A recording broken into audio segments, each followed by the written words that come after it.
We are in chapter 3. We already did several pages of chapter 3, so I will not do them again.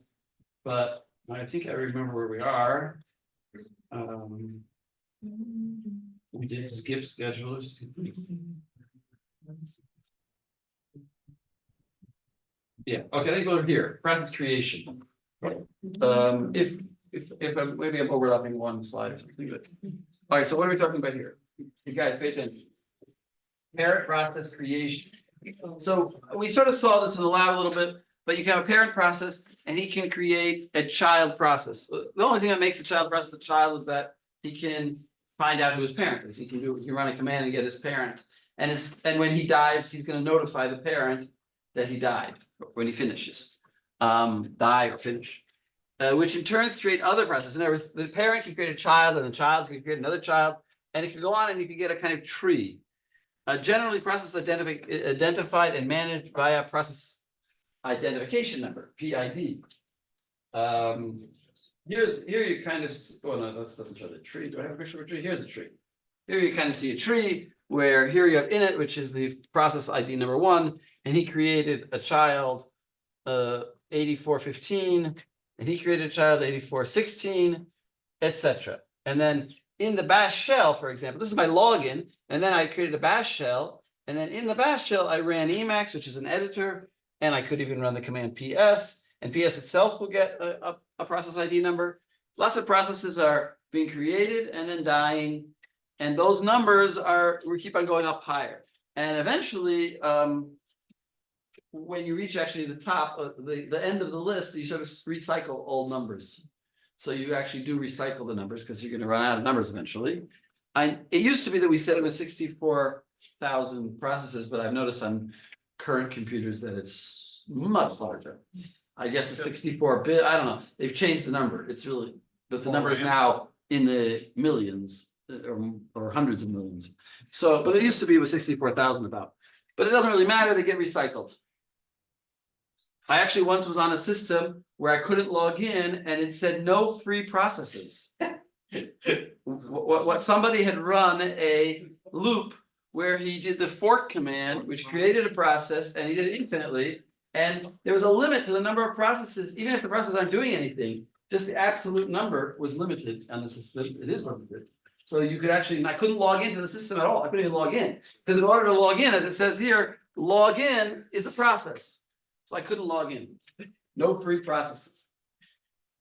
So what do you do in that situation? Either you try to find somebody quick who is logged in and ask him to kill the process, or you turn the computer off. Not much you can do.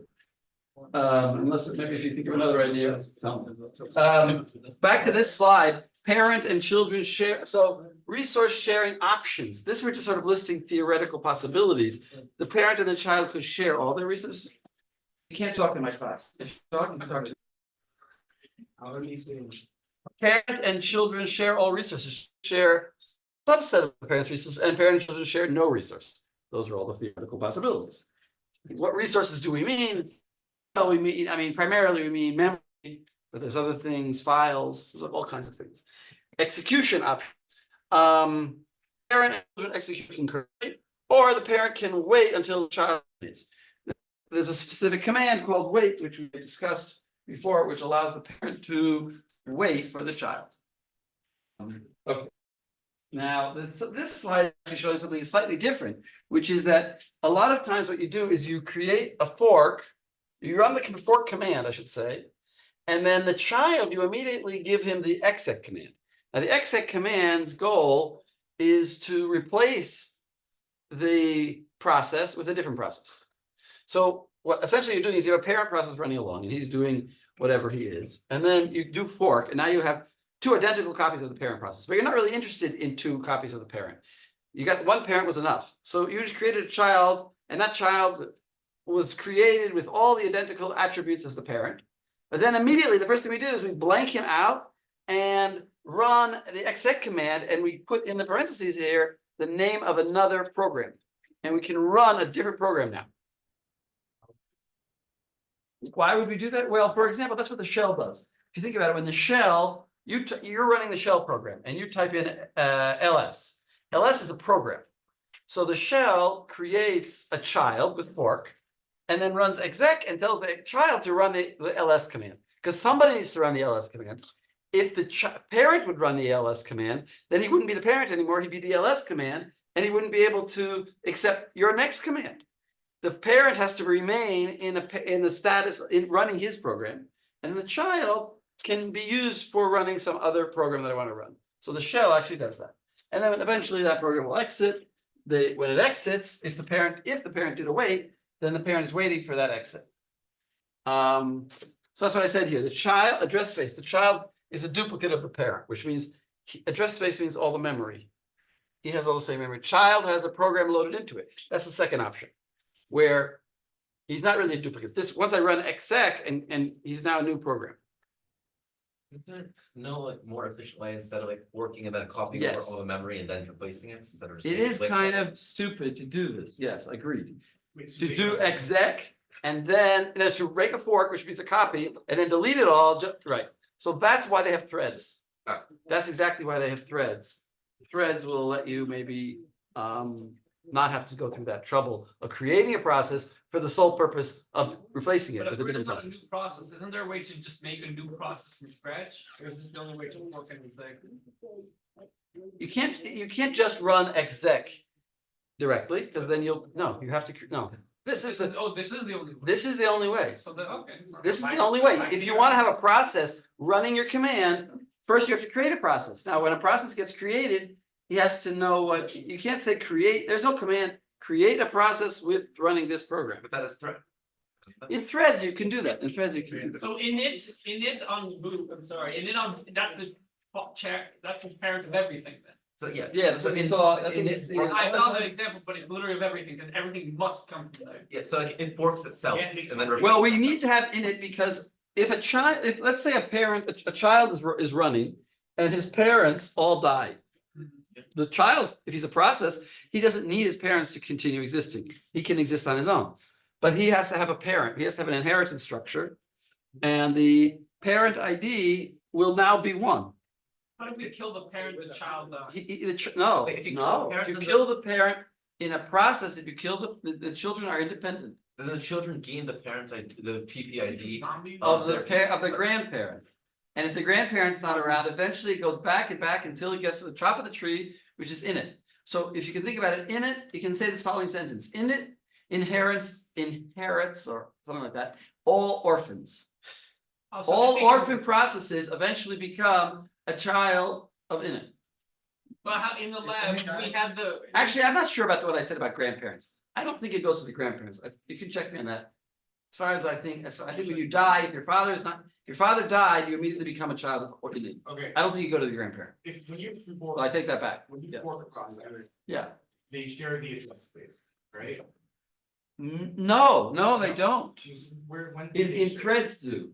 No. Duplicate. The address space. Child is a duplicate of the parent, which means, maybe I said that wrong.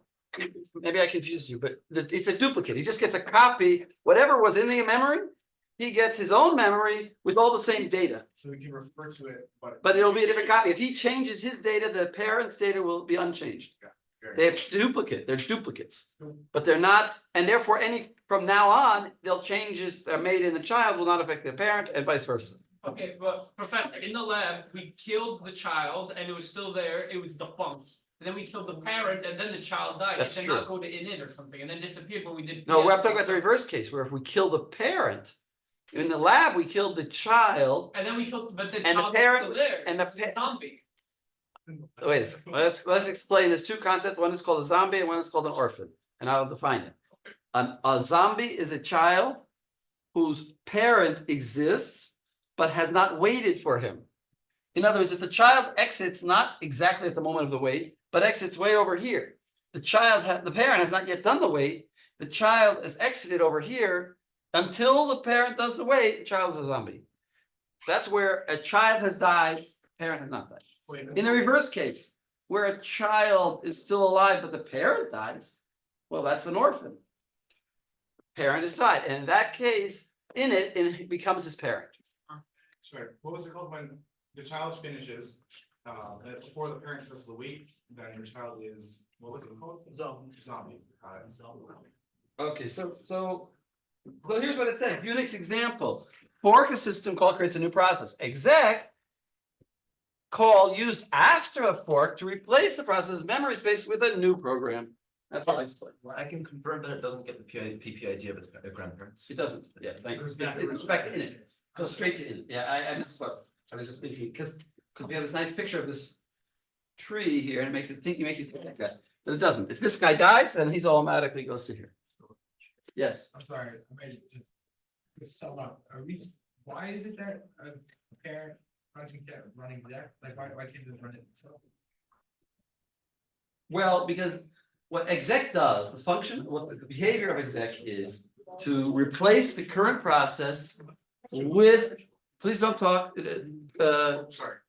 Jacob, no, Benji, yeah, Benji, don't talk across the room. You, sir. You can mutter very quiet things to yourself if you need.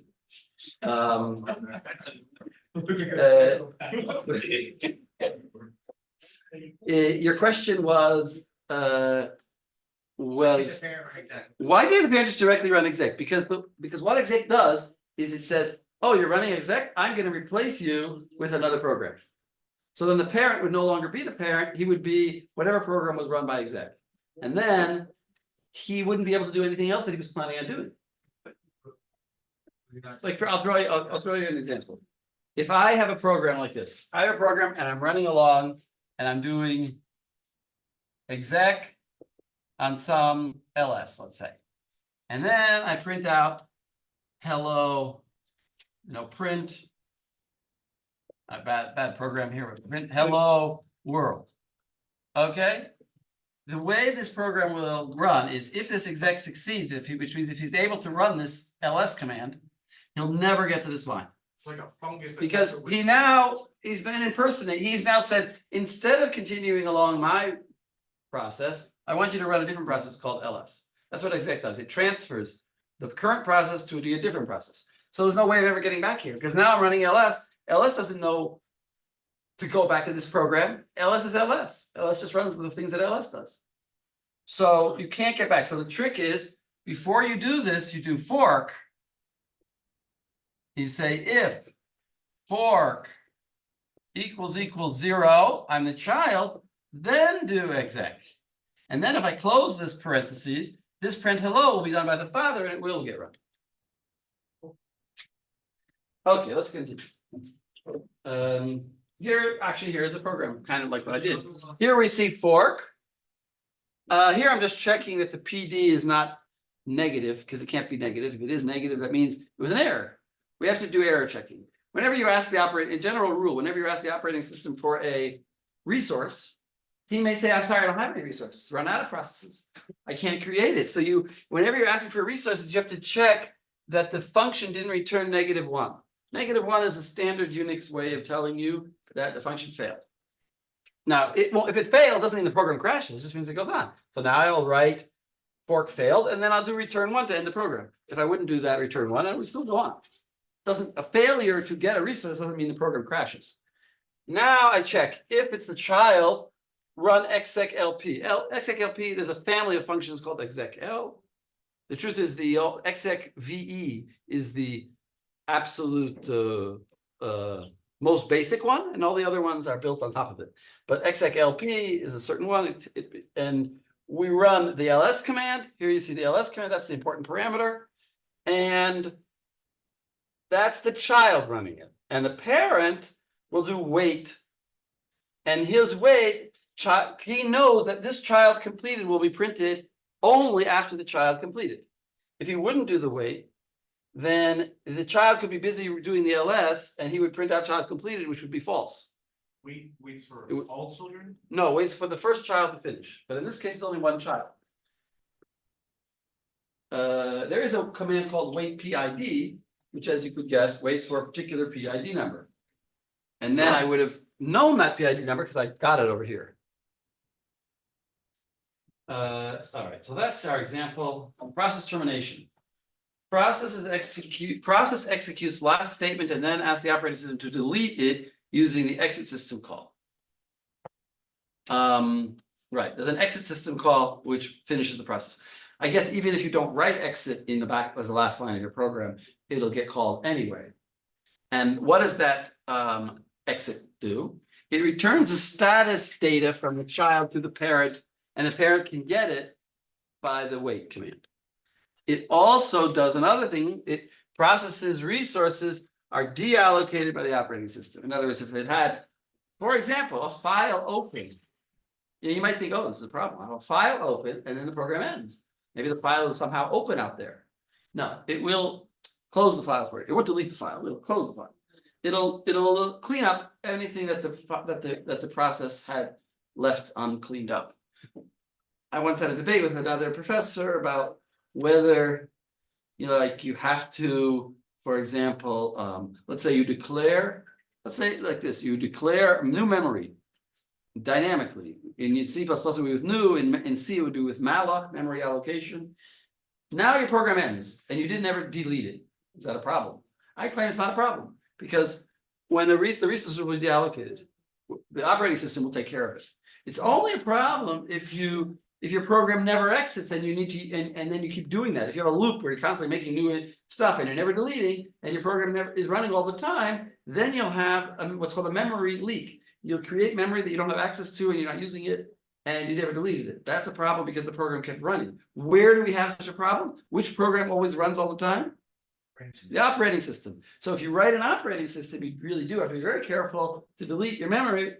In fact, Windows had a problem like this many years ago that it didn't properly delete all of the memory that it allocated, and it had a memory leak, and that's why you had to reboot every so and so weeks because eventually you were taking up tons of memory.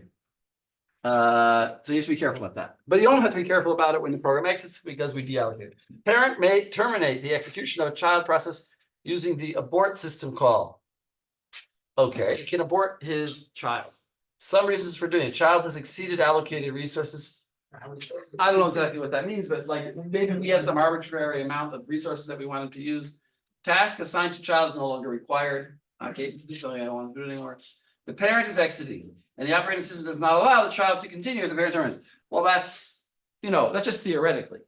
That's not the way it is in Linux. As far as I know, I mean, 100% sure that in Linux you can have a child running when the parent dies. Abort But you kills all could children theoretically not want that. Abort, yeah, abort kills of a child children's, all of them.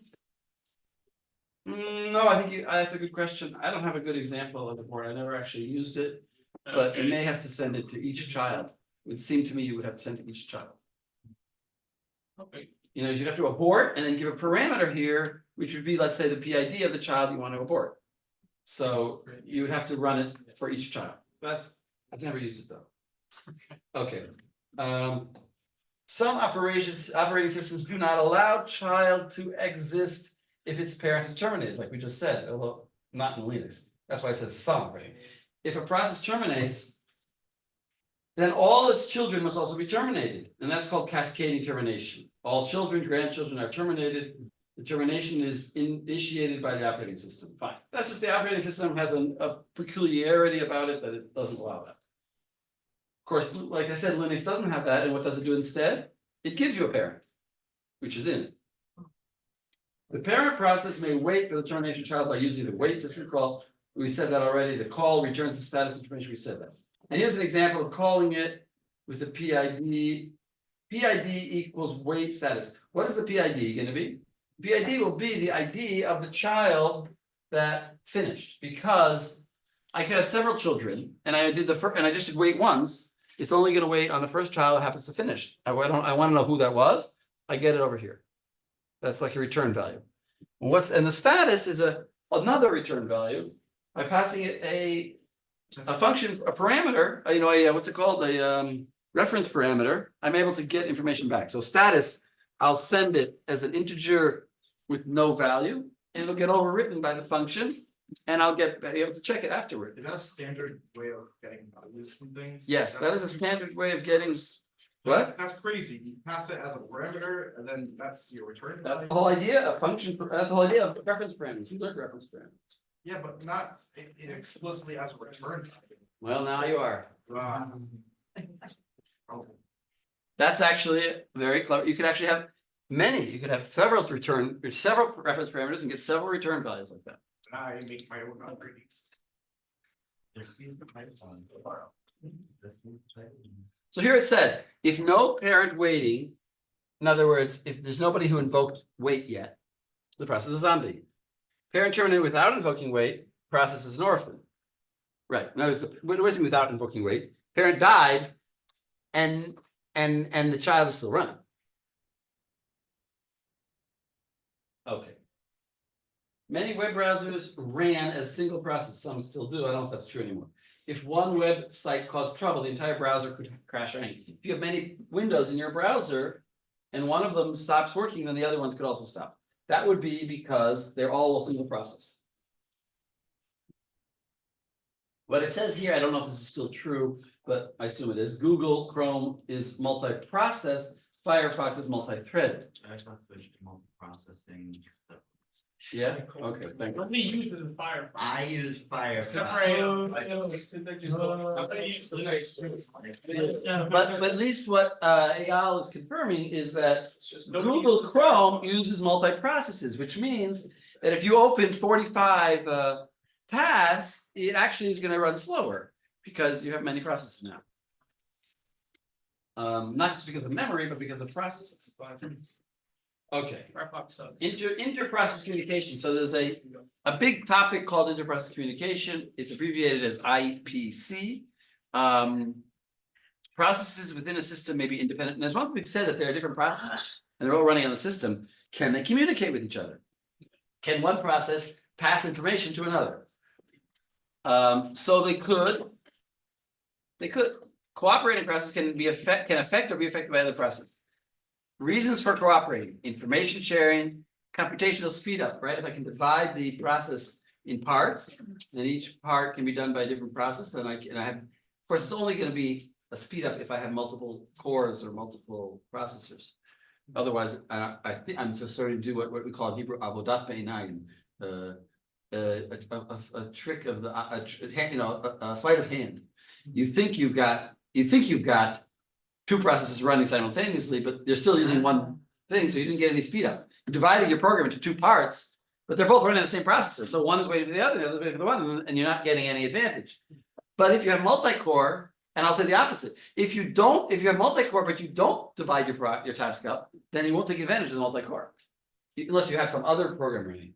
If you have three programs running and you have three cores, so then they can all run. But let's say you have only one program running anyway, and you have three cores, so two cores will be doing nothing. You don't just automatically benefit from those extra cores unless your program actively tries to use them, which is the programmer's job, which means that the job of programming becomes more complicated when we have a multi-core environment. Because the programmer has to think in terms of using and utilizing all of those cores. Cooperating processes need inter-process communication. Right, if they're going to cooperate, they need communication. So there's two modes, one is shared memory and one is message passing. Shared memory just means like they have a certain area of memory that both of them can access, and both one can write and one can read, or they both can write and read, some kind of way that they can look at the same place in memory. Message passing is more to do with the operating system. In other words, I say, operating system, please send a message to this process. Please send him the number 12, and then he can send me back. And then I have to have a queue where messages are queued and I receive them one by one. So here you see that, the easier one to explain, the first one I explained, process A, process B, shared memory. There's some memory that they're sharing and they're not really using the kernel. Here you see process A and process B, they're putting messages into this queue, and maybe they're both putting messages in, and there's some kind of message queue, and the kernel is somehow managing it, and you can take the messages out, and but that's obviously requires more management by the operating How system. does that work if you have like three processes and you don't want the third one to see them? You want to communicate with specific ones. Yeah, I don't know. Obviously, you can address them. You can address the message. This is for this process.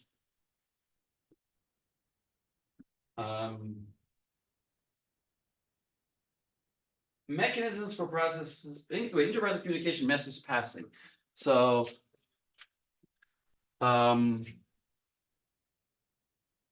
They don't share variables, that's what this line says. They have a function, generally it's called send and receive. You send a message, you receive a message. Usually the message size is fixed, but it could be variable.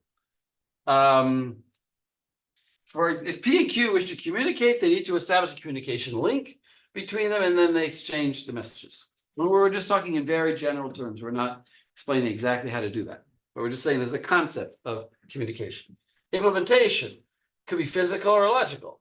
In other words, the actual implementation might actually be through some kind of shared memory. Even if you're doing message passing, you may end up it may be that there is some shared memory there that you're sharing, but you just don't, you can't write directly to it. You can just send a message, and the operating system is sharing memory between the two of you. There could be specific hardware for this purpose. And it could be logical, which could be direct or indirect. Indirect means that I think through the operating system. Synchronous and asynchronous. Well, these are important terms in computers.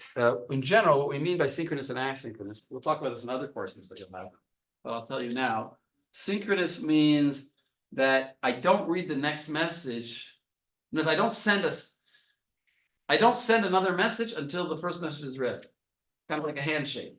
I send a message, and then I won't send another message until I see that you've received the first message. So we're in sync with each other. I send a message, you read a message. Then I can send another one, or you can send one, but there's a constant sync. Asynchronous means I could send 35 messages, like I could send letters in the post office, and I just send them, and you'll get them whenever you get them. You'll read them one by one as they come. I don't care. So asynchronous, if you want to have an example, synchronous would be a telephone conversation. I talk and I hear you, and it's going on in sync, as opposed to writing postcards to somebody. That's asynchronous. They'll get them whenever they get them, and you write another one, even if you didn't get even if you have no idea whether they got the first one. Just talking about blocking. So I guess we're talking about this now here. Message passing, maybe either blocking or non-blocking. So there's another very important concept, which is called blocking and non-blocking. Blocking means exactly what I just said. Synchronous is considered, I don't know, blocking is considered synchronous. I would write the other way around. Synchronous is blocking.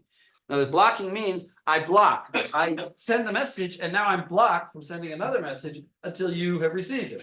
That's what I mean by blocking. Blocking send has the sender block until the message is received. He won't send another message.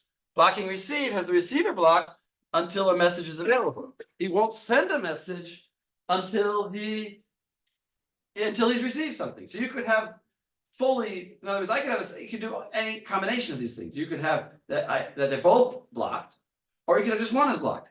One is blocked means that I won't send, right? I won't send until you receive, but then once you receive, I'll send another one.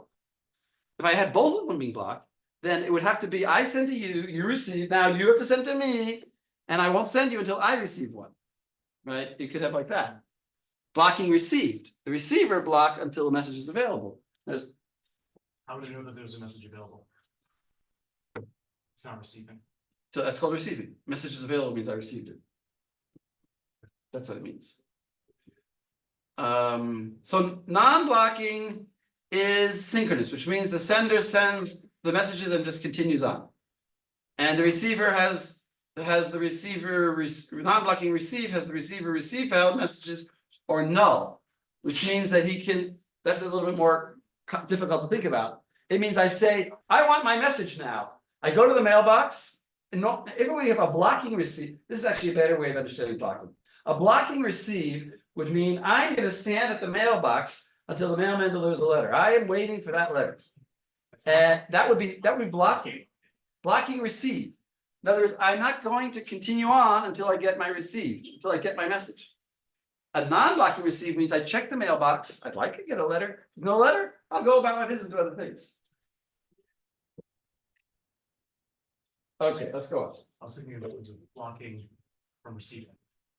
No. The block receive means come hell or high water, I'm going to receive, which means I'm just going to wait here until I get it. Is that the same for send? Well, no, it doesn't make sense in the same way for send, because I would say send means if I'm blocking and send, it means I won't send until I know that you received. I won't send another message until you've But indicated. you'll that still you- receive the program. If I try to send, right, if I try to send, I'll have to wait for a message. Like, if you like send and then you have some The random. sender send them, we're blocking here, the sender has a sender block until the message is received. I need to know that you've received it and I will wait, I'll send. And I won't continue on my merry way. Oh. It's like I'm talking, I say, hello, grandma, and I will wait there until she says, hi, grandson. I'm not going to just say, hello, grandma, and then if I don't hear an answer, just hang up. How do you know if the message was received? But How do you know if the message was received? there has to be a mechanism that the operating system provides. We're just talking about concepts here. Alright. We're not talking about how it actually be done. That's Um, too general.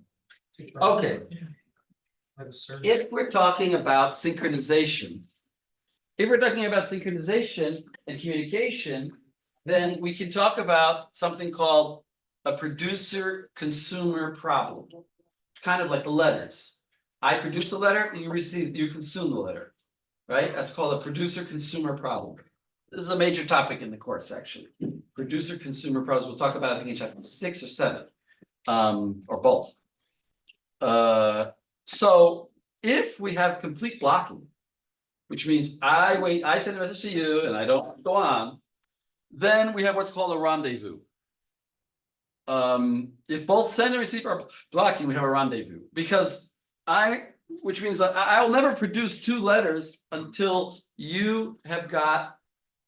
The first letter, I won't produce the second letter, right? So that's a rendezvous. In other words, I send you a letter, I make sure you got it, and everything, now I send you another one, it's very polite and organized. But and then in that case, the producer-consumer problem becomes trivial, because I'm only gonna produce one thing, and then you'll get it, so I'll do a loop and I'll send next produced. I'll send you some item. And the loop will not loop again, here's the idea of blocking now. The send will be stuck here. This send function will not progress, will not allow me to go back to the loop and do it again. Until it gets some kind of operating system message that it was received. We have a send command.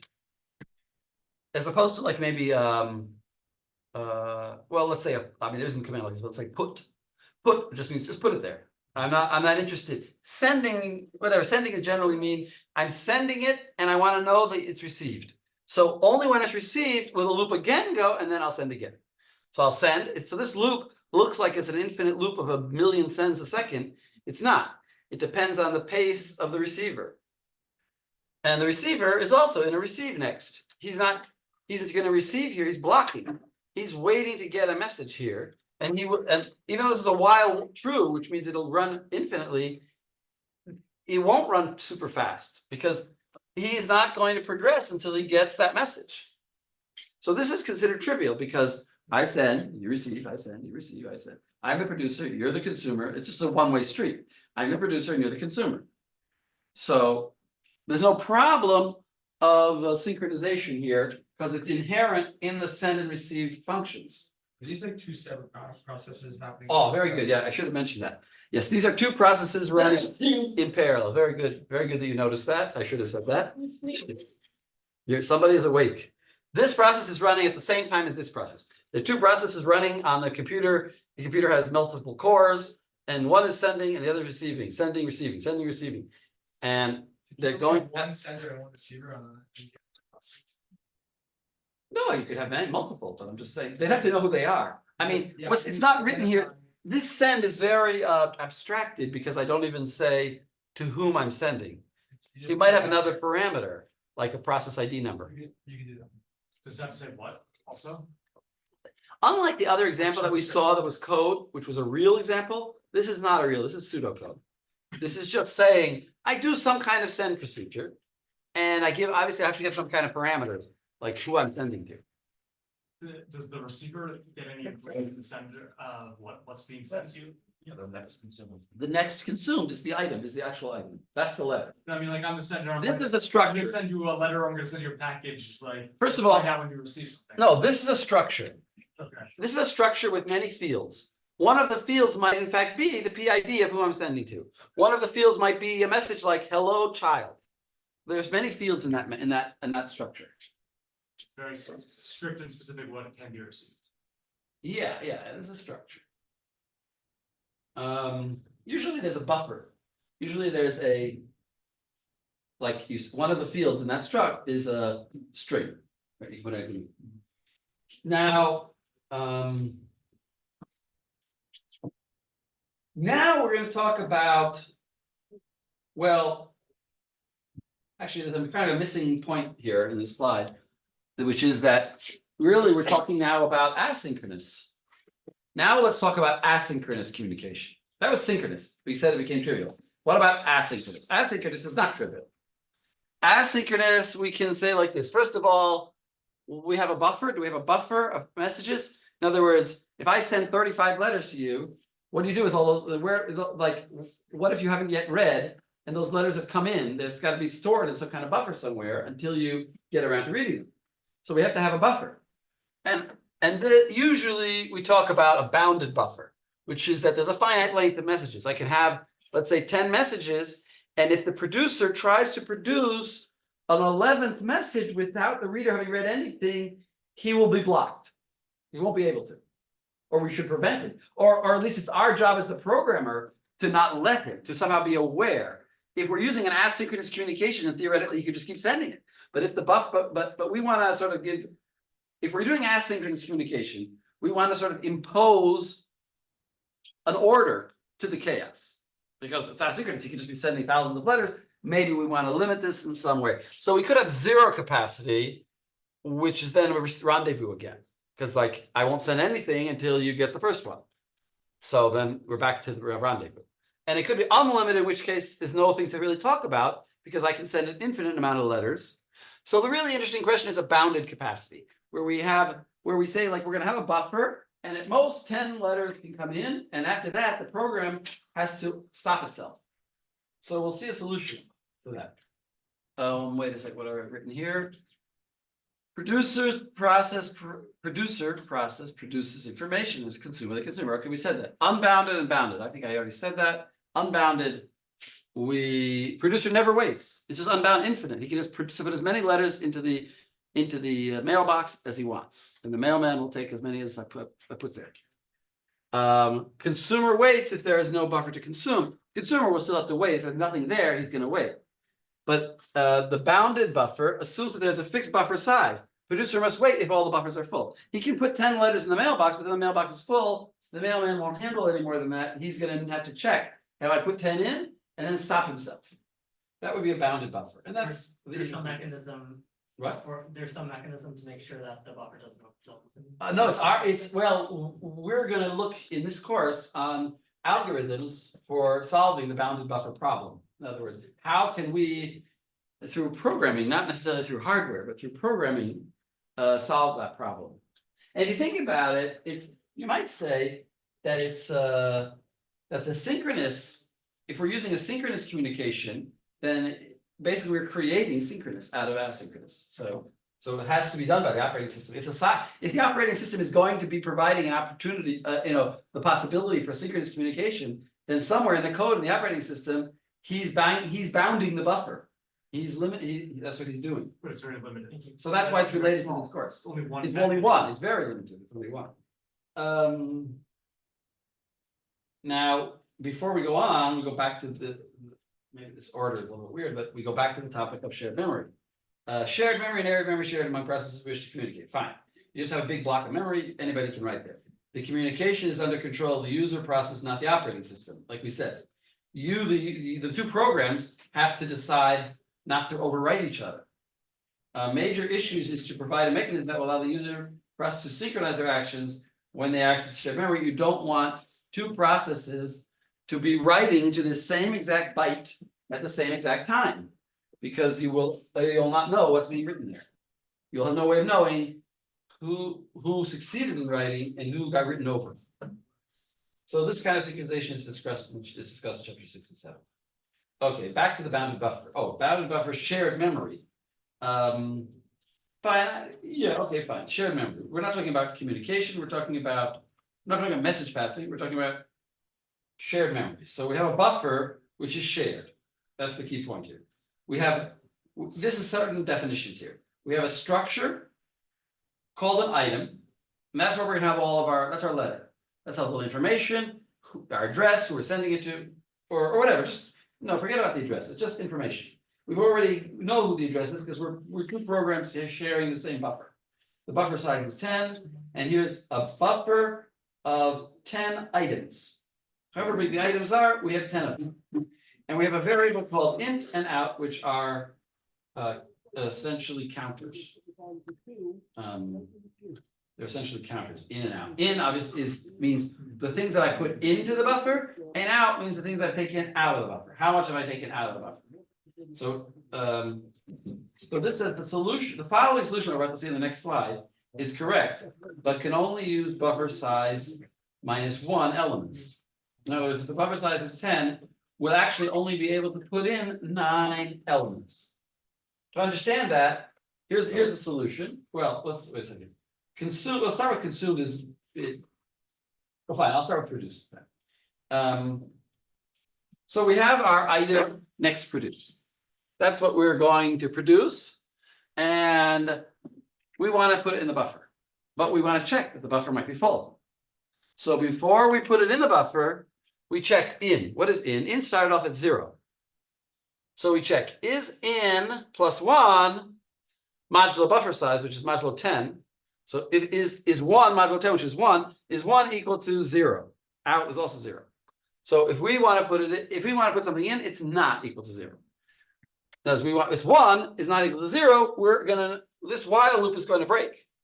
And we're going to not do nothing. We're going to take our next produced and put it in the buffer at location in, which is 0. Right? In started out as 0. Then we're going to increment into 1. Why do we do modulo? Because eventually we'll reach the end of the buffer, and then we'll be at 9, and then we don't want to go to 10, we want to go to 0. So we do modulo 10 because we're going to wrap around. As things are being taken out of the buffer and put into the buffer, we're going to spiral around we're going to spin around this buffer. At a certain point, somebody might be putting something in at 9, and we're reading at 9, and then we're going to put something in at 0. Question? Isn't it supposed to be different? No. Because if it's equal, we'll see. We'll see. First of all, if this is 0, 0 plus 1 is 1, and if this is 0, then they're not equal. Well, it says while they're equal, do nothing. Do just semicolon. So it's not going to be equal, so it's going to break out, and we're going to put in. That's what we want to do. The first time we want to put in. Now in will go to 1. In will go to 1. Now imagine that the buffer size is 2. Let's imagine that the buffer size is 2. Because with 10, it's hard to go through all that. Let's imagine the buffer size is 2, and I want to show you the certain problem here, which is that now in becomes 1, and 1 modulo 2 is 1. So I go up here and I say 1 plus 1 is what? 2. 2 modulo 2 is 0. 0 does equal 0. I'm stuck. Why is out still 0? I'm what? Why is out still 0? Out, let's say the consumer never consumed. If the consumer consumed, then out will go back to 0, and then out will go. Then out will go to. It received 1, so it would be 1. Out was in out. Out was 0, that was No, 1. no, it'll become 1, right? Wait, I didn't look at the consumer here. The consumer also increments out, so out will go to 1, right? So if he consumed 1, then I'll be 0 over here, but he'll be 1 over here, and I will get to put it in. Well, that's good. I do want to be able to put something in if he consumes something, but I'm thinking in the worst case scenario. I want to show that it's limited to only 1 item in this case. Even though I have a buffer of 2, I now have got 2, because this is 1 now, modulo 2. 2 modulo 2 is 0. 0 does equal 0. Because since the consumer hasn't consumed, I'm waiting. And that's the way it should be. I want to be waiting. I don't want until he consumes to be. Now, what happens if he goes ahead and consumes? So let's see what consuming looks like. First of all, I say, is in equal to out? Well, that stops him from doing anything in the beginning, right? In and out are equal in the beginning. 0 and 0, we don't want him to consume in the beginning. So 0 equals 0, so he does nothing. By the way, I gave a question with an exam while true semicolon in 3rd year students, and they did not know what that meant. So you have to know that while true semicolon means an infinite loop that never ends. That's what it means. Where's the semi? Here's the semicolon. So while 0 equals 0, do nothing. So 0 equals 0, do nothing. That's good. We don't want him to consume. There's nothing there. But then he's going to go and check again. Right? And eventually the n got incremented to 1. 1 does not equal 0. He breaks out. Next consumed equals buffer at location out, which is his 0. Now if he ate 0, what's the next one he wants to eat? 1. So he's going to change this to 0 plus 1 is 1. So out will become 1, and he's ready to eat the next one. But he's not going to eat it because, well, now it's 1 and 1, and 1 and 1 is going to stop him. But now that we could go back to the producer is going to see that he's already to 0 over here, because he's 1, which is 2, which is 0, and out is already 1. He'll go in and produce something. Where will he put it? At location 1. Well, that's where he wants to put it, because the last time he put something at location 0, and it was consumed, and the consumer is now going to consume location 1. So he's going to put it at location 1. So basically, he's going to put it at 0. The consumer is going to see that it's there, consume it at 0. Then the consumer is going to go to 1. He's going to put it at 1, and the consumer will consume it at 1. Then he'll see the consumer consumes it at 1. He'll go back to 0 again. And each time he'll be putting 1 in, alternating between 0 and 1. So this is a solution. It'll also work for 10. I just did it for 2 because it's easier to think about. Why doesn't the consumer stay at 0 and say, I just consumed, therefore, the next place the producer will put it will be 0? Because that's not what's written here. I'm saying, why isn't it like that? Because the consumer always knows that the first one to be consumed will be the lowest. It was 0. It wasn't. No, because well, these two programs are written by the same person, and he knows what the producer is doing, and he knows what the consumer is doing. So you're saying it's And- arbitrary. I don't know if you could. I mean, you have to have. You can't just use. You're saying why don't you just use one space? Why do we need 2 spaces? He's waiting for each. Well, that's the next slide. The next slide is going to show how to do it. No, there is this. I mean, I didn't go through explaining why. No, because you see, I need to do. You're asking why don't I just? Why do I add this +1 here? Maybe Just right. just say. The minute because. Then I'm going to say out. Then what am I going to say? It's going to go from 0. Out is going to be 0, and then it's not going to go to 1. What's it going to do? It's going to stay at 0 every time. There'll be no incrementation. Out will always be 0. So how will I ever know anything? So say if I only had 1, if I only had 1 space in my buffer, if I just had 1 space, then Okay, no, so out would never change. consume- Then out would never change, and in would never change. It'd always be Change, 0. you would How change. would I ever know? But buffer next consumed would be equal to buffer 0. So that's what we're gonna kind of do in the next example. That's what we're gonna kind of do. In the next. But we're gonna do with 2 different In variables. this example, is it like synchronous basically? This is definitely synchronous. This is creating synchronicity where there wasn't. Where there's by ourselves. We're doing it. We are creating it, even though we're just using shared memory, which is what shared memory? This buffer. This buffer is shared between the 2 things, and also the out and the in are shared. Right? We didn't point that out, but these variables are all shared. We said we don't share variables. No, so we have to, the way we're gonna communicate between the processes is by having shared memory. And the shared memory will be A, the buffer, B, the in, and C, the out. That's the shared memory that we have to have. You're right, processes don't share memory. So we have to have a special resource called, we have to request from the operating system shared memory, and they both have access to it. We didn't explain in detail how to do that, but there, in the Unix class, sometimes we teach that. Okay.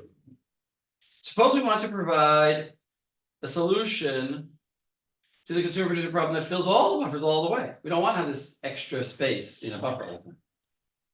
We can do so by having a separate integer called counter that keeps track of the number of the full buffers. Initially counter is set to 0. Integer count is incremented by the producer. After produces is going to be decremented. So here you see another solution with a counter. And here the producer checks counter now. He's not using the in. The in and the out are just the locations in the array, and that's it. Before, we were using the in and the out to be two purposes, also the location, and also to tell us, is it possible to produce? Now we're using a different thing to tell us if it's possible, which is the counter. And then we can use both pieces of the buffer for. So in a sense, we still have a wasted piece of information. We now have three pieces of information and we're only using two. We're using the two places in the buffer. You can't get something for nothing. Either you use the actual place in the array as your counter, or you make a separate counter. First one, we use the actual place as our counter. Now we're making a separate counter and we're checking, is counter equal to buffer size? No, it's not, because counter starts at 0. So we're not going to do nothing. We're going to put in place in, which is also 0, the next produce. Then we're going to make in go to 1. And we're going to go again. And when counter goes up to 1, is 1 equal to 2? No. So we'll produce another thing. Now 2 is equal to 2. We'll wait. So what will the producer do? What will the consumer do? Consumer will, well, in the beginning, he'll see the counter is 0. He'll be stuck here. The minute one thing got put in, he'll say, oh, it's there. I'm going to consume. Next consume equals buffer at location out, which is his out, which is 0. Then he makes it go up to 1, and he says counter go down by 1. That counter down by 1 is going to free up the producer to now produce another item. So this solution will keep the buffers full all the time. Probably more complex, because now they're actually modifying the same variable. And the first one, they weren't modifying.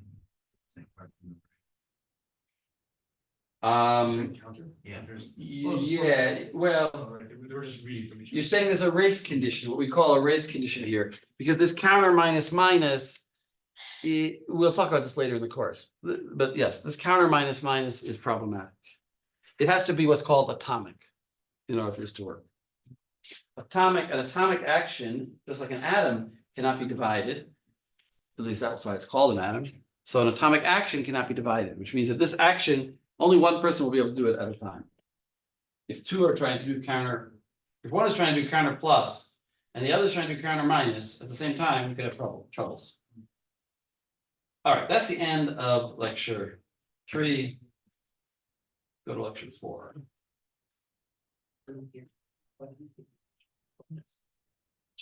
So what are the slides? Those are forbidden slides. English slides, lecture slides. Notice there's 4 is here and 5 is also there. Like 8 more slides to the lecture 3. What, the orders are? 1, 2, 3, 4. Levels of IPC systems, objects. Sockets. Everything is good. What's in Java. Others. What do you say? You're Other slides- only allowed to mutter to yourself quietly. No, these are other slides in lecture 3, chapter 3. Oh, yeah, I stopped there. No, that's a more. We need to know. If I write end here, that means you can end there too. Nice. Okay? Can we stop doing that right now? I just write end there instead of ending the slides because I don't want to delete them because it's easier for me to have them if I want to use them next year, right? Let's say another year I want to teach that. No, Explicitly put in the exit, Yeah. yeah. Okay, so now we're talking about multiple threading. Up to now, we're talking about multi-processes. Multiple threading actually automatically has shared memory. We didn't have to do, I mean, we didn't see it in these previous examples, but I said that you have to ask the operating system for memory. Here will automatically happen. But we still have to do some kind of synchronization. Threads run within the application, multiple tasks with the application can be implemented by separate threads. One, for example, could be updating display, while another is fetching data, another is doing spell check, another is answering a network request. All that happening by one process with multiple threads. Process creation is heavyweight, while thread creation is lightweight. Because, right, to create a whole process means you have to create a lot of information. To create a new thread is less information to create, so it's faster. That's what we mean by it's faster, it takes less time for the operating system to create a thread. It takes more time for it to create a process. The code can be simpler, which increases infinity. Kernels are generally multi-threaded. The kernel itself is probably multi-threaded. Okay. So here you see. Once I have to point this out, though. Once we introduce the concept of a thread. Then we still can ask the question, if I have a single process and I don't make any threads, do I have any threads? And the answer is yes. You have one. I have one thread. In other words, before I made a single thread, my process itself is a thread. It's a singly threaded process. So there's always before we even mentioned that there were such a thing as threads, we could just say it's a process. But once we introduce the possibility of having a process with multiple threads, then we have to ask the question, well, what if I didn't make multiple threads? What do I have a thread? Yeah, I am a thread now. So that's what's written here. Here's a single threaded process, which is a regular process. I didn't make any threads. I got one thread of running. If I have a multi-threaded process, so what this is showing is that the registers and the stack are unique to each thread. Those have to be unique because the stack is what stores all the function calls. The thread can call another function inside the thread. There could be function call after function call after function call. All those function calls, like we learned in Mivnei HaMachshev in computer architecture, we learned in computer architecture how to make a function call, and we made it use the stack to store the information. So you have to have a separate stack for all the separate function calls that each thread is going to make. You also have to have separate register values. When it says registers, it means register values. Because they're using the same registers, but it's not like extra registers all of a sudden. But they have register values have to be stored. So that's just still with the stack, separate stack. Also the stack is in memory and registers are in memory. I think he's asking, are there different stack values, but the same stack or different stacks? I don't know what the heck you just said. No, no, no. Well, that's like, No, well, you see like this, the stack is always understood to be in RAM. But registers are usually separate memory locations in the. Pointer thing in MIPS, right? Yes, That's where we store the, but that's just memory, right? No, we Well, stored the. that stack. Is there a distinction between the two? You're saying in the end, yeah, because there could be, let's say we didn't call any function. So then there's not theoretically, we didn't put anything in the stack. I mean, yeah, okay, We still have our register. Or are those on equal level, and then you just they're in the, split the number. we're gonna talk about this later in the course, which is called a context switch, but when a particular process is running, its register values are actually in the physical registers in the CPU. But if I have to stop, if I have to interrupt the process in the middle of its execution, Stick everything. in. then I have to put another process in those registers. So I have to copy those registers out of their physical location and put them into memory in the RAM. And that's why it's written here, because it's not necessarily in the stack, it's like in the actual registers. Okay. Now, what's written here is that the code, the data, and the files are shared. That's why it's one box. Because what does it mean, the code? The code is the program itself. Because I don't load the program into the memory twice. I load the program into memory once. And each one has its own stack point, a program pointer, PC, program counter. And each one and the data is also shared, which means that if I would give a pointer to a function, to a thread, I can give it a pointer to any part of the memory that any other thread had. In other words, inherently they share the data, which means that I won't have a pointer violation if I give a pointer from one thread, if I give a pointer to memory that one thread is using to another thread. And they could both be using the same memory that way. And the files, which means if I open a file, the other thread it will have access to that file, it'll be open for me. Okay. Multi-threaded server architecture. Okay, we're talking here about like having a server, but I would say CNN, let's say CNN. If you want to go to CNN's website, CNN may have multiple threads running. And what's going to happen is when I'm communicating with CNN server and you're communicating with CNN server, we're both asking for the same page, but I have my own personal thread and you have your own personal thread to handle all my requests and you have yours to handle your requests. So that's we create every time there's a new user that logs into CNN, he creates a thread. CNN creates a thread for him to handle all his requests. Every time he asks for this page, he clicks on that. Those are requests going to the server, and the server is servicing, giving them the page that he asked for. So let's see if that's written here. Client comes in and does a request. Create a new thread to service the request. And then the server, that's what the server does. The server here gets the request. This is actually a course in TCP/IP if you ever will take that course. Is it? There's a course in TCP/IP, They renamed it. networking. What? Advanced network. Advanced network programming is a course in network programming. And in network programming, you do basically this kind of thing. You have a client that makes a request to the server. The server is sitting there waiting for all the requests. The minute he gets a request, he doesn't handle the request. He creates a thread and said, from now on, you client talk to this thread. And the server goes back, resumes listening for additional requests. It's kind of like, if you want to think about it, it's like a restaurant where you have a hostess who at the door, and she comes in and she's not your waitress. She just puts you at a table, and now she assigns a waitress to you or a waiter, and you go, and she goes back. Like back in the day with phones, when they like had the operator person plug in thing, you know what I'm talking about? The wall. I know what you're talking about. but it's not You that. know what I'm talking about. Not that. I like my example better. My example is better. The hostess is sitting there waiting for new requests. And she can't become your waitress because then who will be at the door? So guys, So these threads are created at each request. so what we said is that at each request, we create a new thread, and if we had to create a process, it would take a lot longer, because processes take longer, we wanna have quick response time. So responsiveness will may allow continued execution of if part of a process is blocked.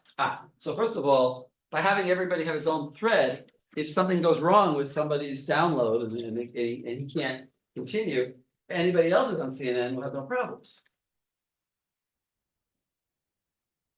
I also said that it helps because of it's better than it being a process because the thread is lighter and faster to start up. Resource sharing, threads share same resources, easy to share memory, message passing. These are some of the benefits. These are all benefits of threads. Economy, cheaper than process creation. When we say cheaper, it means uses less memory, so it's faster to start up. Scalability, process can take advantage of multi-processor architecture, right? So once we have threads, we can now use the fact that we have multiple processors. Even though we didn't create a process, we can still use multiple processors. Okay, we're still going on with this. What's this message here? Okay. Multi-core or multi-processor systems, putting pressure on programmers challenging includes. This is what I said to you. Now that you have a multi-core computer, you have to program differently because you're going to try to use those multi-cores. So you have to figure out how to divide your program into parts. Data splitting. You might want to have one portion of the data. In other words, you may have a huge amount of data. Actually, in machine learning, you might talk about this, where you take some of the data and you create from it a predicted model. And then you use the other data as your sample data to test the model. Let's say you have 1,000 pieces of data, you only take 500 and you use the 500 to build a model. And then you see if the other 500 conform to your model. And that's how you test data. And the other to evaluate the model's performance. The training set is used to fit the model and validation for evaluation. Right? Data dependencies, read after write occurs when an instruction depends on the result of the previous instruction, right? We talked about in architecture. But basically you have A equals, right? A equals 3, B equals A, C equals B. Well, if these are all happening in parallel, you're not going to be guaranteed of the right result. You want to have forwarding. You want to have one after the other. So you maybe have the data dependencies may ruin your high hopes of parallel processing. Testing and debugging, race conditions, you're right. You may have unusual if the program is running, it could be that sometimes this processor finishes first and sometimes that processor finishes first. And it could be you don't test all the permutations. Parallelism implies the system can perform more than one test simultaneously. Concurrency supports more than one test, making progress. Oh. What's the difference between parallelism and concurrency? I see the budding of an exam question. What's the difference between parallelism and concurrency? That's a good question. Parallelism, more than one task simultaneously means you have multiprocessors. They're actually doing, concurrency doesn't mean that. It just means more than one task making progress, which means that I could be I could have one processor, but time sharing, you get 10 seconds, you get 10 seconds, you get 10 seconds. They're both making progress in a concurrent fashion, but they're not actually in parallel. Would that be the difference then between multi-thread and a new processor now? Remember, you can have multi-thread on a single processor. Then you wouldn't have parallel processing, you would have concurrency. Concurrency is like Yeah. fake curve. Yeah, concurrency is fake parallel. If you want. You said last. Lane was Yeah, good. but ran on a different board. What? What did you just, I didn't hear you. I said you could have multiple threads, but only have one processor, one core. Yeah. And then you would have to then you wouldn't be able to do parallelism, you could only do concurrency. You have a thread from the same process, you know, a different board. Yes, yes, for sure. That's So how's that's the goal. Yeah. That's the whole idea. So you said concurrency It's the is. same process. That's what we wanna do. Well, then we get it. Yeah, what? Memory is shared, but memory is not associated with a particular processor. It's true. It's true. Go ahead. Sorry, you said the concurrency is like timeshare in that sense? Yeah, But wouldn't it be the opposite? Timeshare is when you don't really process, there's no real progress at the same exact time, it supports progress together, it's not like. that's the way I understand it the way I understand it, Okay, because I'm writing your test. Parallelism means true parallelism, concurrency means more than one task is making progress, that's what that word means. They're making progress, doesn't mean that they're running in parallel, they're just making progress, not at the same time. They're making progress not at the same time, but they're making progress. Not one is waiting for the other. oh, okay, so not in parallel concurrency. Well, that's why it's called parallelism. Obviously concurrency is not parallelism. That's what I'm saying. Types of parallelism, data parallelism, distribute subsets of the same data across multiple cores, same operation on each. So you take the data and you chop it in half. And you put one core works on one part of it, one core works on the other part. That would be data parallelism. Task parallelism, distribute threads across cores, each thread performing a unique operation, but on all the data. In other words, you could share all the data, but each one is doing different things with the data, or you could say, no, they're all doing the same things, but these are like strategies of multi-core programming. These are challenges and strategies. These are strategies, I would say. Some of these are challenges, but these are challenges and strategies. Sorry. Okay, so here we have concurrent. Here you have an example of concurrent. Let's see if I was right. I hope I was right. Concurrency versus parallelism. Concurrent execution of a single core. So concurrent means, look at this. This means thread 1, 2, 3, 4, 1, 2, 3, 4. They're concurrent, but they're not in parallel. Timeshare. If you have parallelism, can be on a multi-core, only on a multi-core system, where thread 2, thread 1, thread 2, thread 3. Now, 1 is not concurrent with 3, but he is concurrent. In parallel, sorry, he's not in parallel with 3, he's concurrent with 3, right? And these two are in parallel, and these two are in parallel. And you can even say this set is in parallel with this set. Okay, So you said they're in now this, what? This you all remember from this? No. Oh. That's the pancake frying thing. Ah, exactly, you remember my metaphor. We not. This is architecture, it appears here also in some overlaps. What? Fast architecture. Well, look how Oh, wait. identifies performance, so this is Amdahl's law. Here, let's just go quickly, if 75% is parallel and 25% is zero, moving from 1 to 2 cores results in a speed up only of 1.6 times, because not double, not 2 times, because we could only increase 75%, because 25% is serial actions.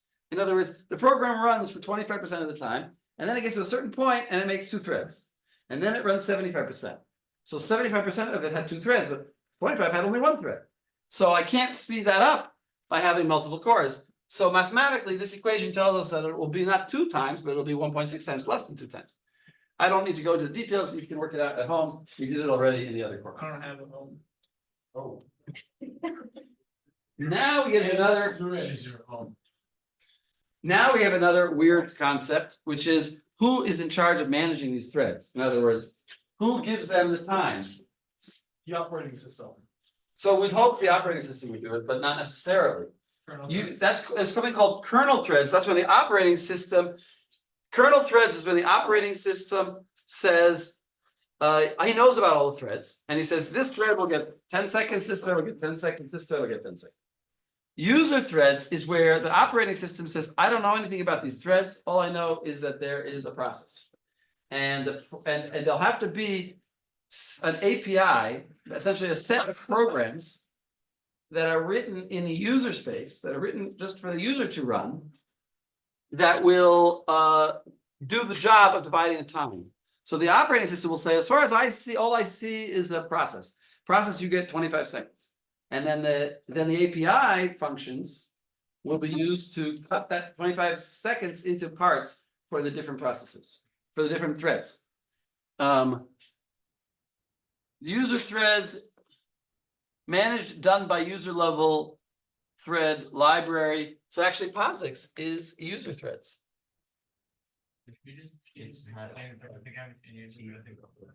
It's interesting to me that. Why is Linux not here? It's here. Interesting. According to this, it's a little suspicious to me. macOS is basically Linux. Yeah, macOS is basically Linux, but And Eli is. said that.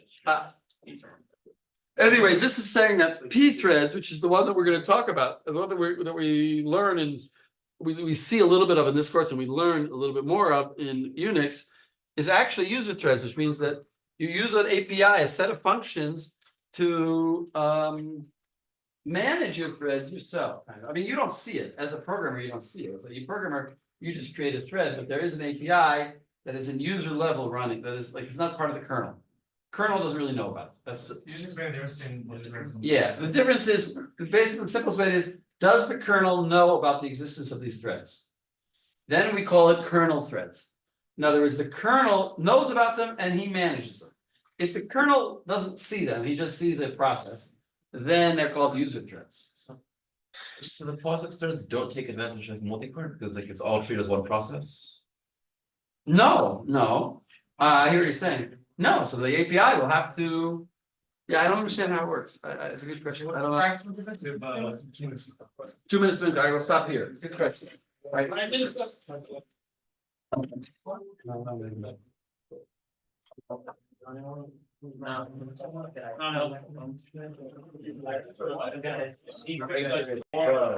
Okay, we're back, and I took the time to check the reality, and the reality is that yes, if you have only user threads, you can't benefit from your multi-kernel, multi-core computer. What? You have to have kernel threads, you can't have user threads. But I also found that POSIX threads, even though they write here. What's the point then? Because it's still faster to run them than. If anyway, imagine you have only one kernel, anyway, so then what do you care who's managing it? You anyway can't benefit, because there's nothing to benefit from, there's only one kernel, there's only one core. Right. And yet you wanted that multi-processes, so instead of multi-processes, you can have multi-threads, and the threads will be faster to start, so it's still better. There's still a benefit, But why would you want still a use for it. Why would you want multi-threads? But if you have multi-kernel, if you have a multi-core computer, there is no reason to want to have user threads, and therefore today, everybody is doing kernel threads. And therefore, this subject actually is a little bit old-fashioned to even discuss, because really everybody is doing kernel threads. And I added POSIX P threads to this list because POSIX P threads is actually both possibilities that exist. What is In other words, POSIX can be done in both ways, according to what I read. So, and that's in fact how Linux is going to be nowadays. So nowadays, everything is kernel threads because everybody's computer pretty much is multi-kernel and multi-core. Okay, so even if we have multi-threads in the kernel level, we still have different threading In Jehovah? Nachum, and what's your name? You're next to Nachum? Eli. Eli, you guys can't talk, you see, Oh.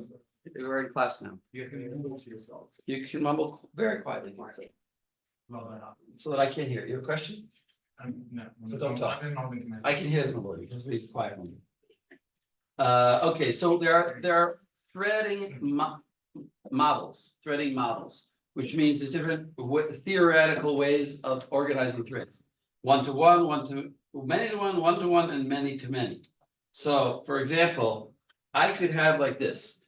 I could have many user threads, even though, like I said, we don't really have user threads anymore, but we can have many user threads and just one kernel thread. And what's going to happen is the kernel thread is going to alternate between those threads.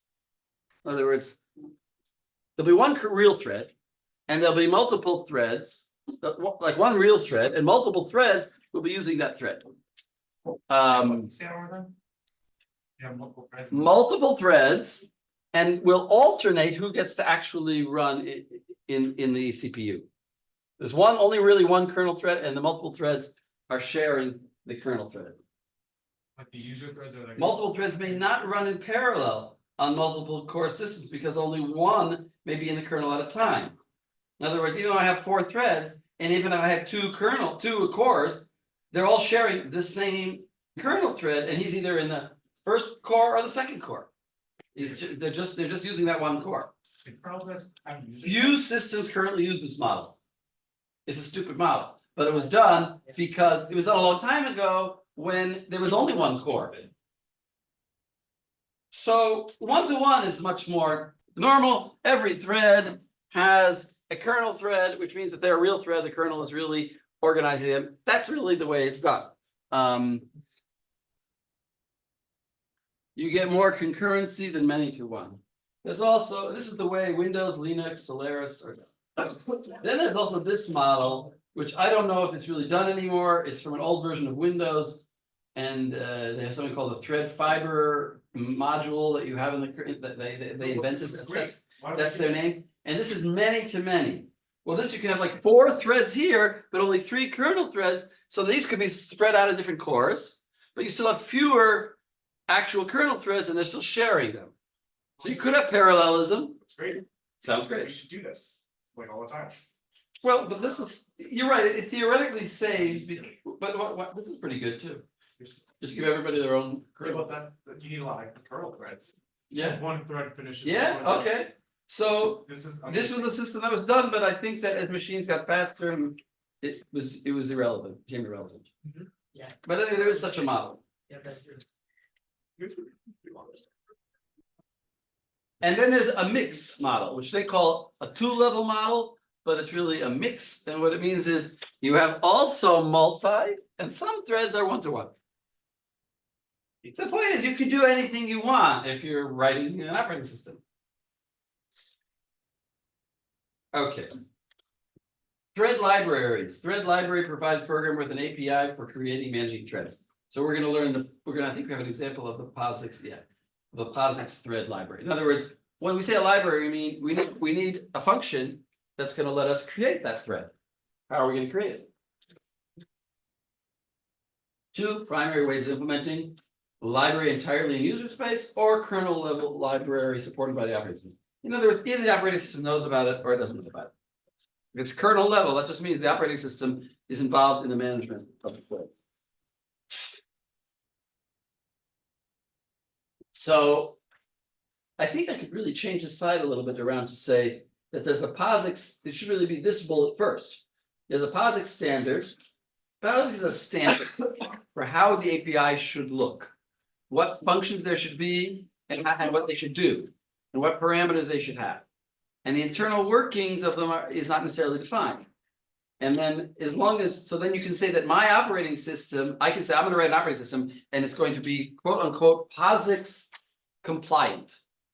That means that I implemented my kernel management processes, management API, according to the standard that was devised by POSIX. So it's not like POSIX is an actual program, it's a standard of how a program should be. What's so great about being POSIX compliant? It's just a bunch of smart people decided what functions there should be, what they should be called, and that's it. And then you want to be POSIX compliant because then I can take a program and compile it on different as long as I know that those functions exist on that computer, I can then compile my program on that operating system. It's like a standardization of operating systems. That's what it is. POSIX didn't just make this one thing for pthreads, they made other things. Other standards. It's POSIX standard 1003.1C. Now, there's this other, obviously there's other standards. And- more standards. Apparently. Well, IEEE does other things than just, no, IEEE does more than just POSIX, actually. Whatever. You don't need to know that kind of stuff. But the point is like this, what I just discovered recently is that you can do this API either in user level, like it says here, or kernel level. It's not. And here it says it's a specification, not an implementation. Those are good words to know, right? It's a specification, it's a standard, how it should be, and it's not the actual implementation, that's up to the operating system writer. It specifies the behavior of the library, of the thread library, what? Question? Yeah, what kind of things is the standardized? It's standardized is like the name of the function. It should be that somebody calls my function pthread create and somebody calls it create pthread.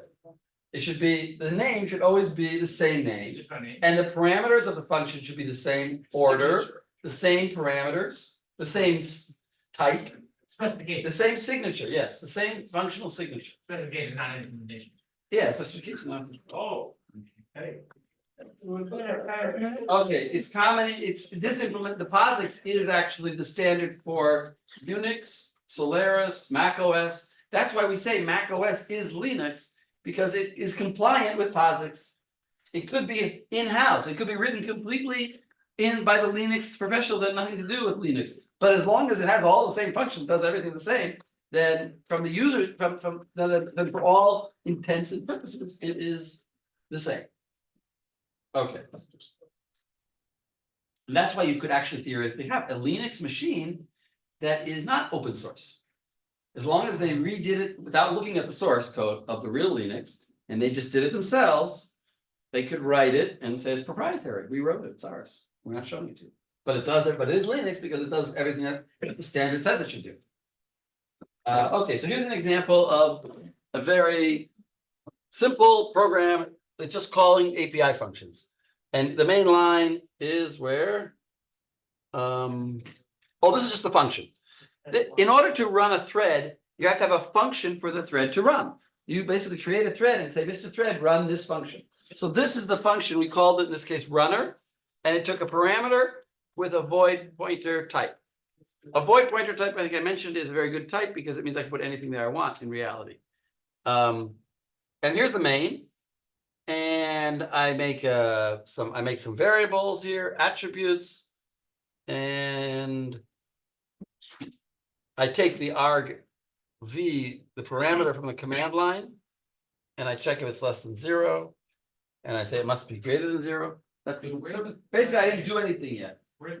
Actually, the runner program, this is just a prototype. I don't have the actual program. You make it right Here it is. Here's the program.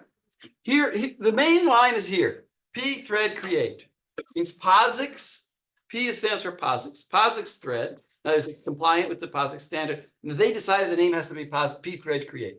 And then I give it 4 parameters. The 4 parameters are a pointer to integer, which is really return value. This is by the way everything is done in C. Just because everyone else does it doesn't mean it's the right thing to do. And this is actually this is not. This attribute here is a real thing. It's already been loaded over here by this init function.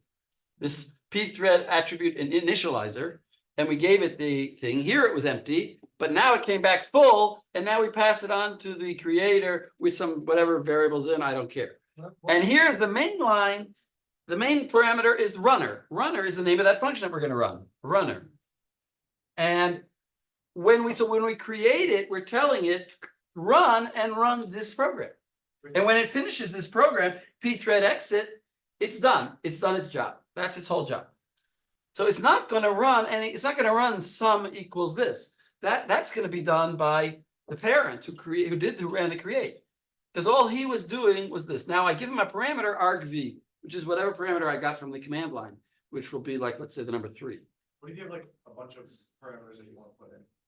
If you have a bunch of parameters you want to put in, then you'll have to create a struct over here and pass it. Remember, the definition here is a void star, which means I can give it a pointer to anything I want. So you can only So I jump can- past one. One thing, but that thing can be a composite thing. So I can give it a lot of parameters like that. Also notice that this thing that I pass it can be passed by, can be passed by reference also, in which case I can access things outside of the function, just like any parameter. So and that only works because the thread shares Memory space. the memory space. So here I just run some function. I don't really care what it does. It prints some numbers, not important, but it does something. What would be considered a thread attribute as the second parameter? Like, We just give it all the default values. I don't know what they are. I don't know what other fair enough. attributes are. I like the default. Defaults. Like, then you might- Wait. Oh, and now look here, there's another thing that I didn't say, which is this line here, pthread join. Pay attention, please, Benji, right? You got it. Pthread join, what does that do? Waits until the other one. It wait for the thread to exit. In other words, I created a thread. And I won't print the sum until he's finished. It's kind of stupid. In other words, I created parallelism and then I destroyed the parallelism by saying, I'm not gonna do anything, I'm not gonna go further until he's finished. What if you do like? But it's useful for a reason because sum, look what he's doing. He's changing sum over here. He's changing sum, he's adding something to sum, and sum is changing. Now, when I print sum, will that be the same sum? Yes, What? They shared. because look at sum. It's a global. I didn't even have to pass it. It's a global, but globals work here. They don't work in processes. In processes, a global will be global to each process, it'll be separate. But here it's global to the process, only one process. So the thread does have access to it, just like any function has access to a global. This function too has access to a global. So I don't even need to pass a parameter. I can give it a global. In this case, I did both. I gave it one parameter and I used it. But I also used the global and changed it over here. So why did he wait here? He had to wait here. Because otherwise he would have printed too soon and the sum wouldn't be the right sum. Do you like the race condition? It's a race condition. I would have to wait for him to finish before I print. So like I said again, this program doesn't really show you the point of making a thread because it's not really running in parallel. The father just creates him and then immediately stops and waits for him to finish.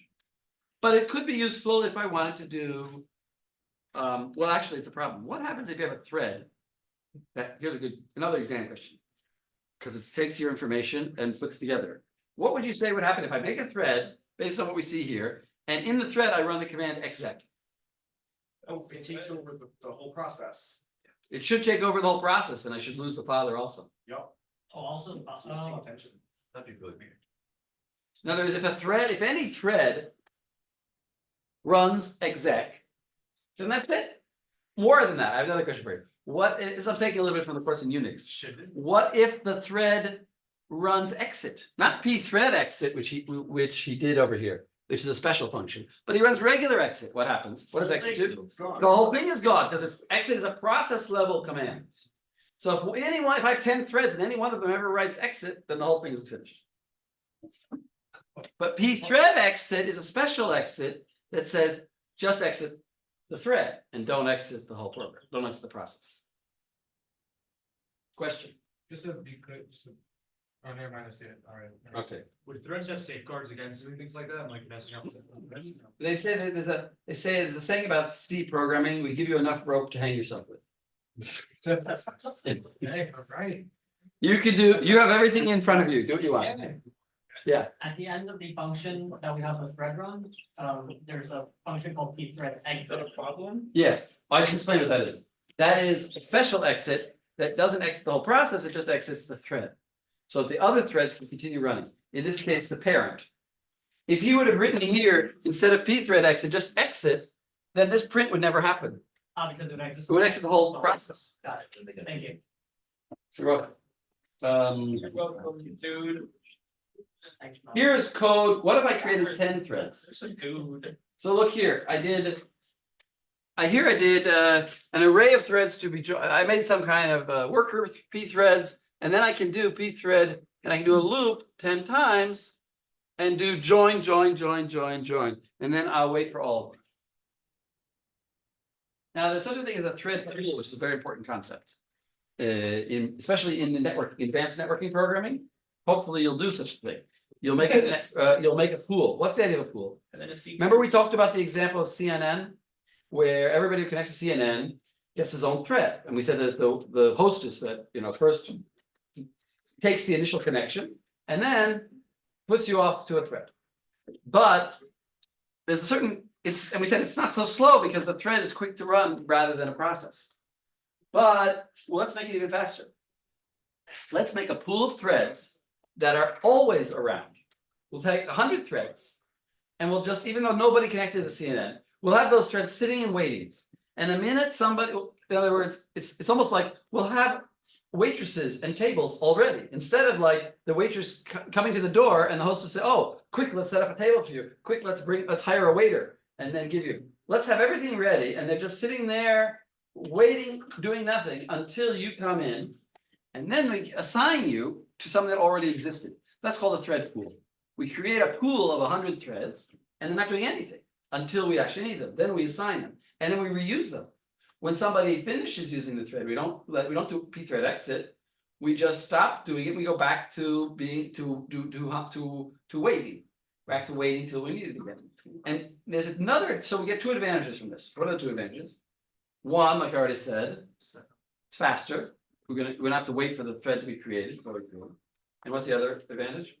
Anyone? You want to close it. No, that's not an advantage. Just like what we said before, like if you have a denial of service because you're making too many threads, maybe the number of threads is always Very nice. That's the other advantage. The other advantage is I can limit the number of threads. What if 1,000 people come and I make every time somebody comes, I make a new thread, I'll eventually get to billions of threads.